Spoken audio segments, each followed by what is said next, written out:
నేను మెడ మీద చేయేస్తే తొడగొట్టినట్టే. ఈ డైలాగ్ ఎవరిదో తెలుసా? చాలా మందికి తెలిసే ఉంటుంది. నిన్న 'ఉస్తాద్' మూవీకెళ్ళాను కదా! అందులో అయితే విన్నాను ఈ డైలాగు. అప్పటినుంచి నా బ్రెయిన్‌లో అదే తిరుగుతుందండి. నాకంత నచ్చేసింది. శ్రీలీల గారు సార్ వెనకాల పడడం, పవన్ సార్ వామ్మో! పవన్ సార్ గురించి ఏం చెప్పాలసలు. నాకు ఆయన యాక్టింగ్ అంటే చాలా ఇష్టమండి. తన యాటిట్యూడ్ గానీ, గ్రేస్ గానీ చాలా నచ్చుతాయి.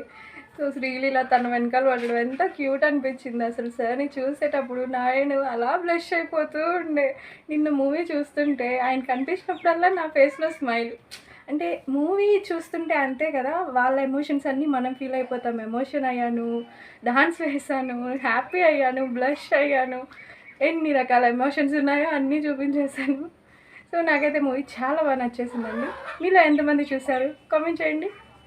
ఇవాళ మళ్ళీ నేను వెయిట్ తగ్గిపోయానండి. 200 గ్రామ్స్ అయితే తగ్గిపోయాను. నిన్న మళ్ళీ నేను రాగి అంబలి తాగాను అండ్ కొంచెం బిర్యానీ కూడా తిన్నాను ఆఫ్టర్‌నూన్. అయినా కూడా నేను వెయిట్ లాస్ అయిపోయాను. దీనికి రీజన్ ఏంటంటే నిద్ర సరిగ్గా పోకపోవడం. నేను నిజంగా సరిగ్గా నిద్రపోయి 15 రోజులు అవుతుందండి. ఇదిగోండి వీడి వల్లే నేను ఇన్ని రోజులు వెయిట్ లాస్ అవ్వలేదు. వీడేం చేశాడు అక్క అనకండి. వీడే చేశాడు మొత్తం. ఎర్లీ మార్నింగ్ 3 నుంచి లేచి అరుస్తూ ఉంటాడు. నాకేమో కొంచెం సౌండ్ వచ్చినా కూడా నిద్ర పట్టదు.